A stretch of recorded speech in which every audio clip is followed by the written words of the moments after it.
Are you confused about what to do next in leaving your sex addiction? Do you just feel stuck or discouraged? It's possible that a simple plan of action that would help you know what to do, what to avoid, where your temptations are coming from, that helps you take the next step towards finding that freedom from your sex or porn addiction. Today I want to share with you my version of the 3 circles, which is something that I learned while I was in a 12-step program, Sexaholics Anonymous.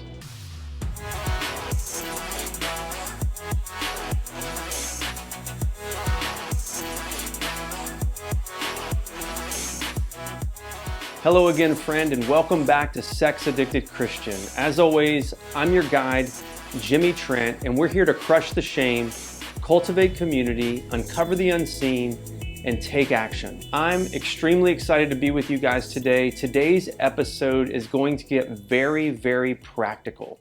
I want you to have little barriers to overcome in trying to get to your freedom from sex addiction. So, speaking of lack of barriers, as always, I want to point you to the 4 pillars of a porn-free life. It's a simple guide. Guys, listen to me. A checklist guide. 4 pillars, 1 week at a time. In 28 days, you could be in a very different place than you are right now if you'll simply take a moment to go download the guide from sexaddictedchristian.com or click below on YouTube or in Facebook and start right now. It's a free gift from me to you. I'm here to serve you. I'm here to guide you. I'm here to lead you. I'm here to be whatever you need to help you overcome this addiction. So go grab the 4 pillars, come back, let's continue this discussion. I want to share with you the 3 circles. So let's jump right back in. It's possible that all you need to take the next step is some clear direction. Today's discussion is going to be exactly that. As I mentioned in the intro, this is going to be an extremely practical conversation. So I want you to take some notes, and then when the video is over, I want you to take some action. Let's talk about the 3 circles. So as you'll see, the 3 circles in this diagram are 3 concentric circles: an inner circle, a middle circle, and an outer circle. Nothing complicated, super simple. Let's take them one at a time. So the first, the inner circle.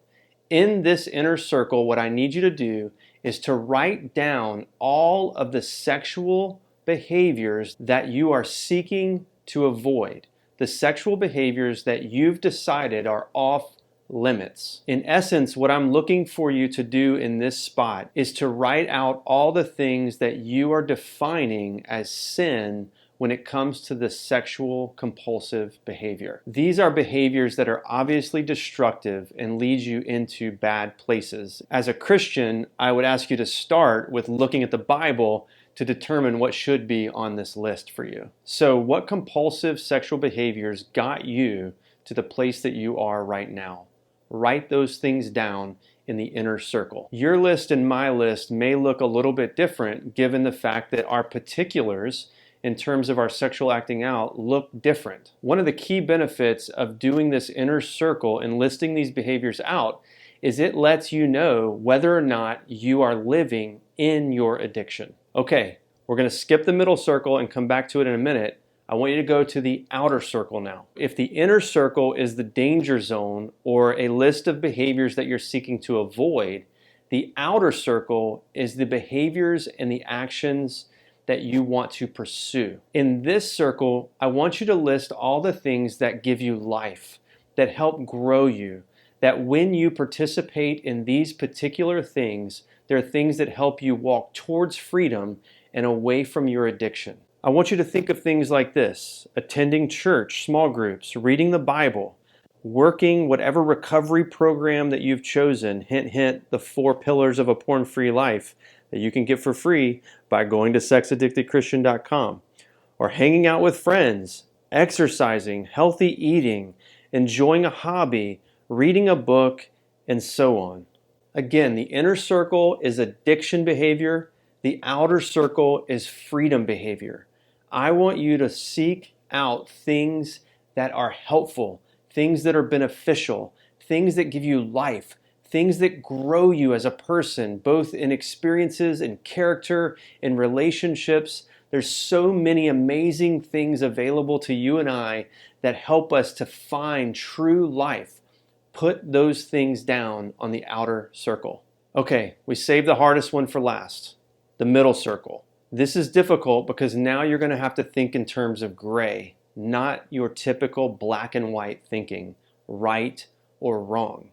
As the 12 steppers would say in regard to the middle circle, we see a great piece of wisdom when they say, "We have found that much of our shame is rooted in a kind of merciless perfectionism." This middle circle creates some space for you and I to list out the things that we're uncertain about in terms of whether or not they're right or wrong. We're listing these things here in the middle circle because you are in process, moving from the inner circle addiction to the outer circle of freedom, but this is going to take time. Personally, I'm a huge proponent and advocate for progress over perfection. I did a whole video on this topic, and if you haven't seen that yet, it's probably a good idea to take a look at that. I'll link it up below because I want you to have an appropriate goal and mindset as you journey on this recovery and movement towards freedom from your sexual addiction.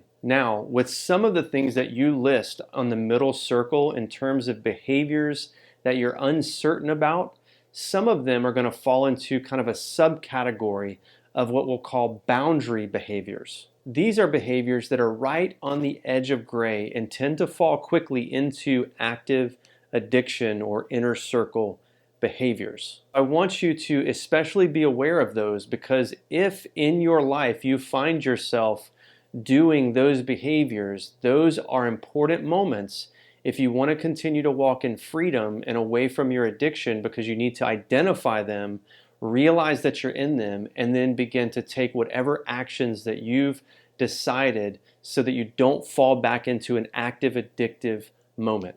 I alluded to this in the temptation video from last week, but there are certain things in our lives that aren't necessarily wrong, but they certainly cultivate or create opportunity for us to do things that ultimately are wrong. So again, this is a difficult circle to fill out, but you're going to have to do it. And just like the outer and the inner circle, these may change over time, but for now, we need to get these circles established. In conclusion, you need to write out a 3 circles diagram for yourself.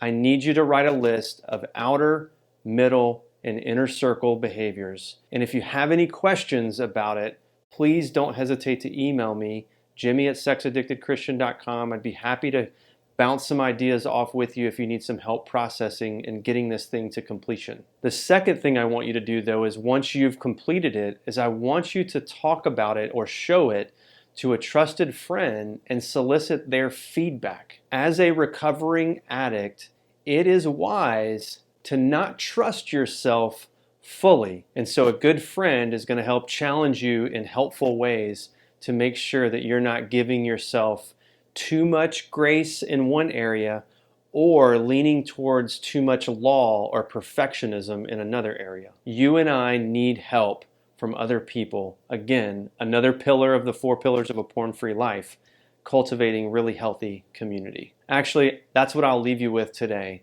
The 4 pillars of a porn-free life. These 3 circles are actually built into that. So by doing the 3 circles, you're actually already checking one of the boxes in the 4 pillars of a porn-free life. But I want you to have all of it: crushing the shame, cultivating the community, uncovering the unseen things that are under the addiction, and then also this taking action and building a plan so that you can walk towards freedom. So go to the website, sexaddictedchristian.com, download the guide from there, click beneath here in YouTube or on Facebook, grab it, start working it, find your freedom. Email me if you have any questions. I want to help. Email me if you have any ideas. Email me if you want to know of more things and videos that you want me to create for you guys. I'm here to serve you. I'm here to guide you. I'm here to help you find the freedom that I've found. I love you so much. I can't wait to see you again on an episode real soon. Go in God's peace, go in His grace, and take some action this week. Let's go get our freedom.